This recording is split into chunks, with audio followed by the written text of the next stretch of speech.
Saluton, parolas Tomaso, kaj hodiaŭ mi volas paroli pri pano.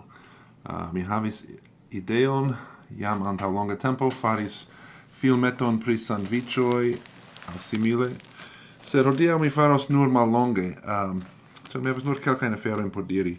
Do jen tio estas sufiĉe kutima pano en mia regiono, ĉiuj manĝas tiun panon. Oni bakas ĝin en fabriko. Eblas, mi scias ke en aliaj partoj de la mondo la pano aspektas malsama, sed tion ni manĝas tie ĉi en mia parto de Usono. Mi ankaŭ tiu ĉi estas pano, mi prenu ĝin el la volvaĵo. Tiu pano estas pano por hamburgero. Kaj kiam temas pri tia pano, estas klare ke tio estas la interna parto, kaj ke tiu ĉi estas la ekstera parto. Oni ne povus kvereli pri tio. Oni jam estas klare. La viando kaj fromaĝo eniru tien ĉi, kaj la dentoj kaj iras tien. Do bone. Sed jen alia problemo, kion mi diskutis antaŭlonge kun mia bopatro, kaj mi ne scias ĉu vi povas vidi tion, sed oni fermas la panon per malgranda drato. Kaj laŭ George Carlin oni devas meti la manon en la panon por preni la tranĉon kiu estas en la mezo.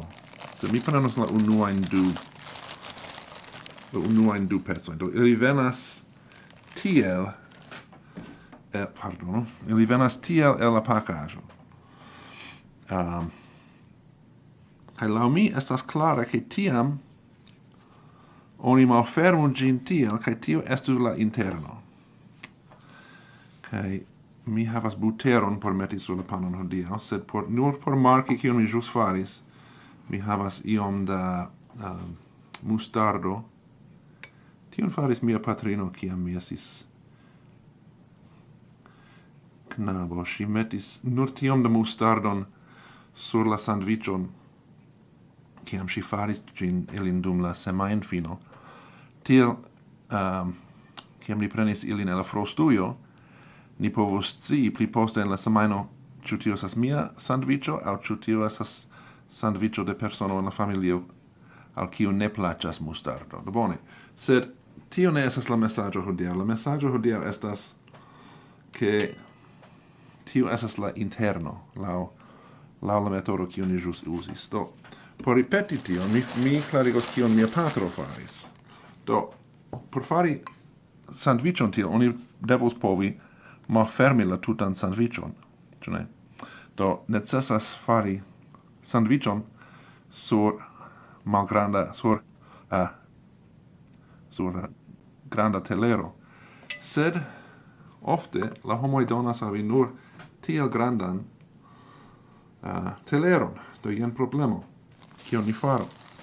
Do oni metas la manon en la sakon, elprenas la panon, kaj metas ĝin sur la teleron tiel. Sed apenaŭ estas loko tie ĉi por malfermi ĝin. Nu eblas, sed se oni volas meti diversajn aferojn, la randoj etendiĝas iomete. Do tion faris mia bopatro. Li prenis la panon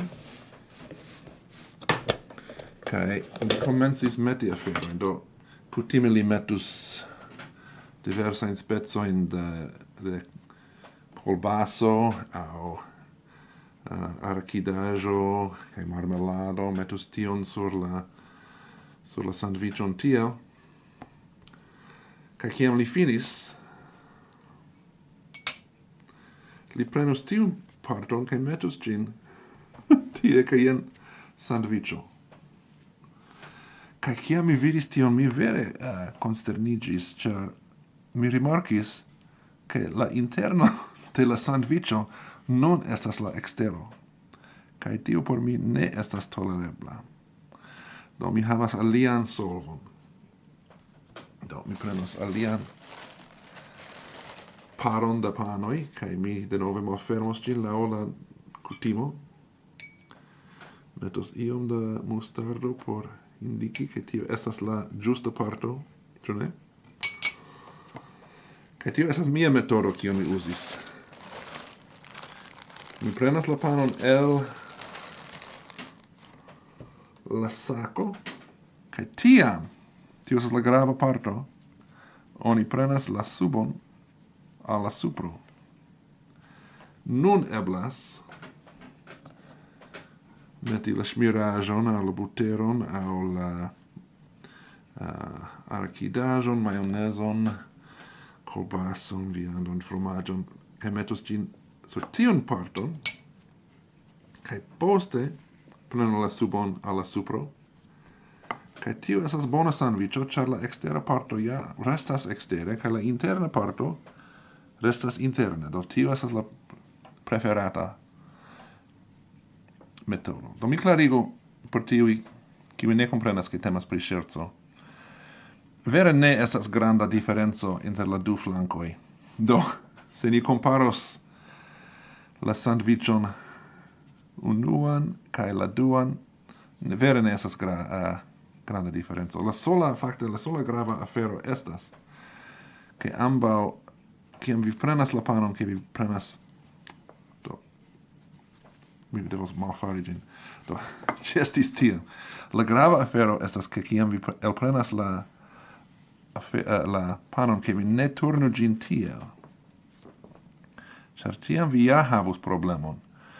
Ĉar ne estas antaŭo kaj malantaŭo, sed ja estas dekstro kaj maldekstro. Rigardu, mi ne certas ĉu vi povas vidi, sed la ĉifoj tie ĉi ne estas egalaj, kaj foje unu parto estas pli alta ol la alia, kaj nun ni havas tiun problemon, ke la alta flanko tie ĉi ne estas kun la malalta loko tie ĉi. Do tiu ĉi vere estas malbona sandviĉo.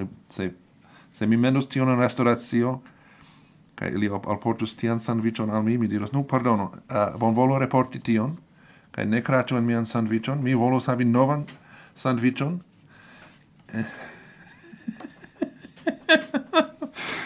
Mi volas havi novan mi provas diri sen ridi. Mi volas havi novan sandviĉon kun la ĉifoj, kiuj bone agordas tiel. Do, lasta afero kiam mi volas montri hodiaŭ, mi ankoraŭ pensas pri Chris kaj Butterlicious. Mi pensas ke tio estas tre amuza. Mi havas du specojn de anstataŭa butero. La unua estas I can't believe it's not butter. Nu, efektive, kredu min, sinjoro, ĝi ne estas butero. Kaj la alternativo estas, tion mi efektive uzis, tio estas country crack. Crock fakte estas vorto kiu signifas malvero, do tio estas vero en reklamado. Do bone. Mi deziras al vi bonan apetiton, kaj dankon al la patronoj, kiuj subtenas tiun kanalon. Mi eble vi povus fari komenton pri la pano en via lando. Kaj mi donos poentojn al la unua persono, kiu donas amuzan komenton pri butero. Sed nur amuzajn. Do bone, ĝis revido.